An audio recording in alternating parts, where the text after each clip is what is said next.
Then she caught a sob. "They say she could go at any moment." Lucy, who had come to work early to write a recap of the latest selectmen's meeting, which had been more contentious than usual and didn't end until close to midnight, came to a decision.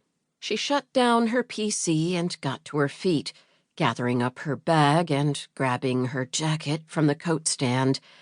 "I guess I'd better get going before I chicken out and hate myself forever," she said. She and Rachel got to the door just as Phyllis, the receptionist, yanked it open and set the little bell on the door to jangling. Words were not needed. The expressions on Rachel's and Lucy's faces told it all. And Phyllis, a dyed-in-the-wool Methodist, raised her eyes heavenward and crossed herself. "Keep praying," urged Rachel. "Amen," added Lucy as they hurried past. Once on the sidewalk, the two women parted. Rachel headed for her husband Bob's law office, just a few doors down, to tell him the awful news, and Lucy got in her SUV for the drive to the hospital. Lucy drove along the main street of the pretty coastal town, too distressed to notice the colorful banners flapping from lamp posts in the cool breeze that blew off the cove, advertising the Chamber of Commerce's upcoming Spring Fling sales promotion. She also failed to see the gorgeous barrels that dotted the sidewalk, crammed with blooming daffodils and sprays of forsythia cultivated by the garden club. She instead was trying to think of what she wanted to say to Miss Tilly.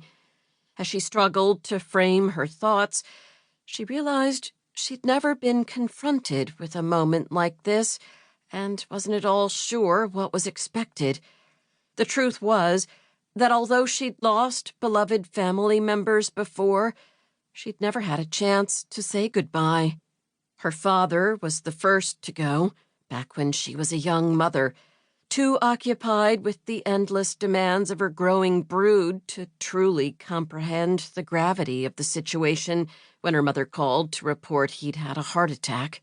She remembered asking her mother if she should come to New York, where he was in Montefiore Hospital, and being reassured that everything was going to be just fine.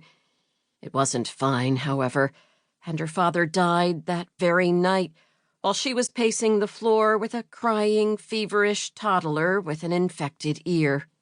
Now that she thought about it, she discovered she really hadn't had time or space to grieve for her father.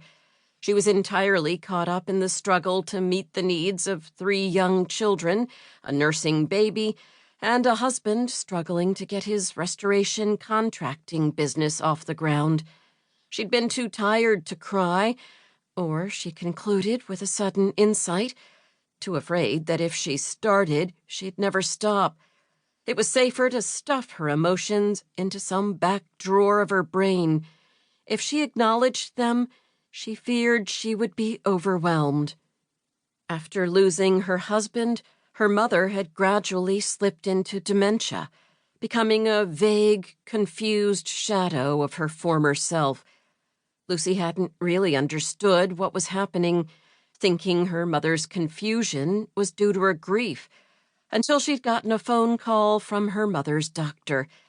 By then, there wasn't much she could do except arrange for her mother to go into a memory care facility. It was only a matter of time until she failed to recognize Lucy, her only child, and eventually slipped into a coma. Lucy had dutifully arranged the funeral, but hadn't recognized the woman in the coffin as her mother. Her mother had slipped away slowly, bit by bit, until she simply wasn't there at all. The most recent family member to get his wings, as the obits often paraphrased the cold, cruel, and inevitable fact of death, was her husband Bill's father. Bill Sr. had also suffered a sudden heart attack, which Bill's mother stubbornly downplayed, denying the seriousness of his condition. He slipped into unconsciousness before Lucy and Bill could reach him in Florida, and learned from the doctor that... To keep listening to this audiobook, I've left you a link in the description so you can do it, at no cost thanks to Audible's 30-day free trial.